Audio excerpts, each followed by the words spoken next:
So hotspots in dealing with fentanyl or other toxic opioids involve the process of mixing the pure fentanyl with the cutting agent. So you're blending powders together at a ratio in an attempt to get a consistent distribution of the drug throughout the powder. What happens with the fentanyl blending is you're going to run into situations where it's not evenly distributed through the whole powder situation. So when you go to make pills, some pills may come from a portion of that powder that has an equal distribution of fentanyl. And then there's going to be areas where the fentanyl might be in a higher dose or a lower dose, actually. If you get a fentanyl pill in a higher dose, that would be considered a hotspot.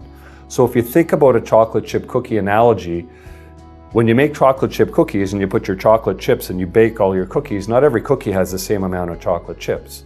So some chocolate chips may end up more in one cookie, and that's your lucky cookie with chocolate chips. But if you end up with a pill that has more fentanyl in it, that's your unlucky pill. So even to that extent, you may have an individual who buys a pill and then shares it with someone they know. They split the pill in half. One person may get more fentanyl in that half than the other person in the other half. And the person that gets too much fentanyl may end up in a situation that they've overdosed. And that would be more of a hot spot in that situation. So it's to do with the inconsistent blending of the powders. The types of drugs that we've seen fentanyl in, according to analysis from our Health Canada drug analysis section, is cocaine, methamphetamine, ketamine, ecstasy, and we're seeing fentanyl blended in with heroin as well, or doctored to appear as heroin on its own and being sold as heroin, but being a fentanyl without any heroin in it. So those are the drugs that we're seeing it blended in with so far. So we see fentanyl introduced to some of these other drugs either by design, where the people mixing the drugs are adding fentanyl to that. There is a strong addictive property to fentanyl, much more so than cocaine, much more so than ecstasy or ketamine.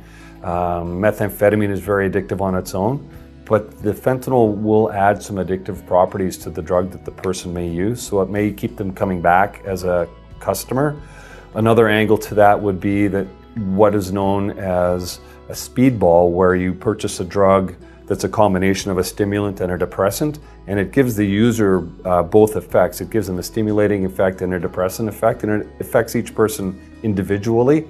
And there's a reason why traffickers may do that as well. So, and then there will be opportunities or situations where perhaps the workspace that a drug trafficker or producer has packaged one type of drug, say a stimulant, and not cleaned up after themselves, and then goes to package, say, a depressant like fentanyl, and it's a cross-contamination situation. So I can't say for sure why that happens every time, but those are three different scenarios where it could occur.